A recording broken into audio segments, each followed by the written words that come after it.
The winters of my childhood were long, long seasons.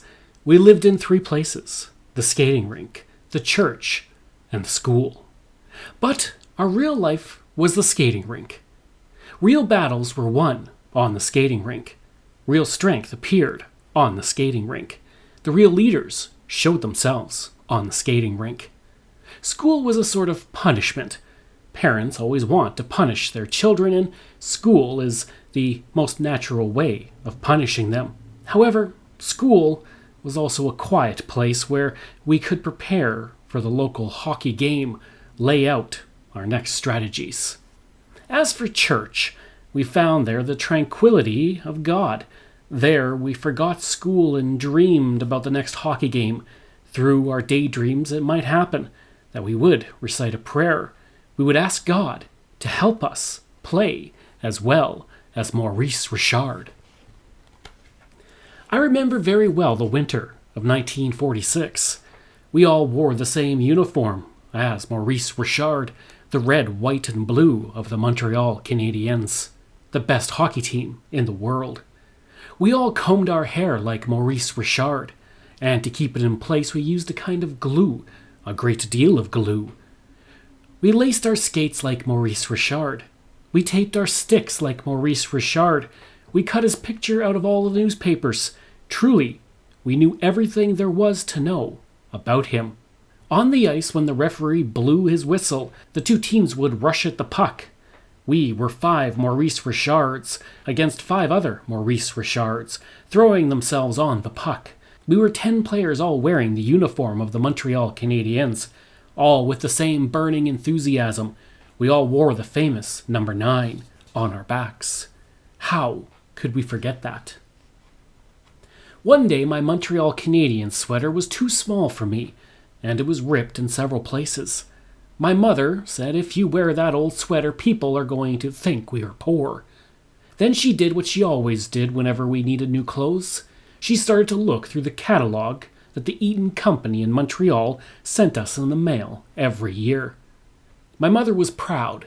She never wanted to buy our clothes at the general store. The only clothes that were good enough for us were the latest styles from Eaton's. My mother did not like the order forms included in the catalogue. They were written in English, and she did not understand a word of it. To order my hockey sweater, she did what she always did. She took out her writing pad and wrote in her fine school teacher's hand, "Dear Monsieur Eaton, would you be so kind as to send me a Canadiens hockey sweater for my son Roch, who is 10 years old and a little bit tall for his age? Dr. Robitaille thinks he is a little too thin. I am sending you $3. Please send me the change if there is any.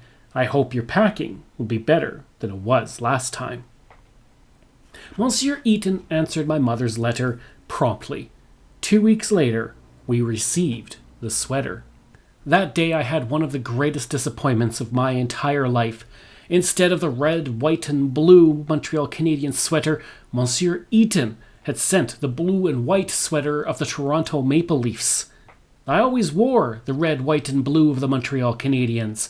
All my friends wore the red, white, and blue of the Montreal Canadiens. Never had anyone in my village worn the Toronto sweater. Besides, the Toronto team was always losing to the Montreal Canadiens. With tears in my eyes, I found the strength to say, "I will never wear that uniform." "My boy," said my mother, "first you're going to try it on. If you make up your mind about something before you try it, you won't get anywhere in life." My mother had pulled the blue and white Toronto Maple Leaf sweater over my head and put my arms into the sleeves. She pulled the sweater down and carefully smoothed the maple leaf crest on my chest. I was crying. "I can't wear that."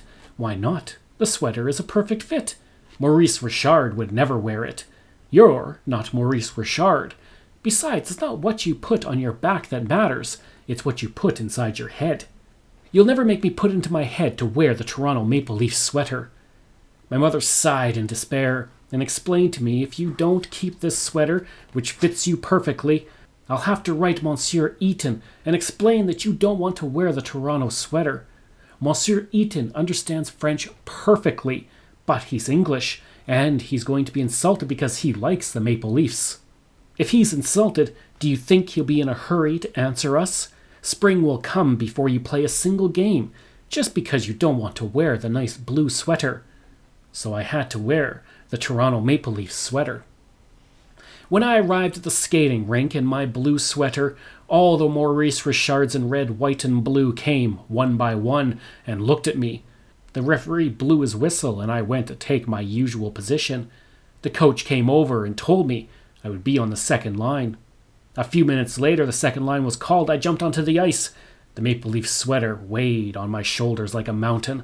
The captain came and told me, "Wait, we need you later on defense." By the third period, I still had not played. Then one of the defensemen was hit on the nose with a stick and it started to bleed. I jumped onto the ice. My moment had come. The referee blew his whistle and gave me a penalty. He said there were already 5 players on the ice. That was too much. It was too unfair. "This is persecution," I shouted. "It's just because of my blue sweater." I crashed my stick against the ice so hard it broke. I bent down to pick up the pieces. When I got up, the young curate on skates was standing in front of me. "My child," he said, "just because you're wearing a new Toronto Maple Leaf sweater, it doesn't mean you're going to make the laws around here. A good boy never loses his temper. Take off your skates and go to church and ask God to forgive you." Wearing my Maple Leaf sweater, I went to church, where I prayed to God.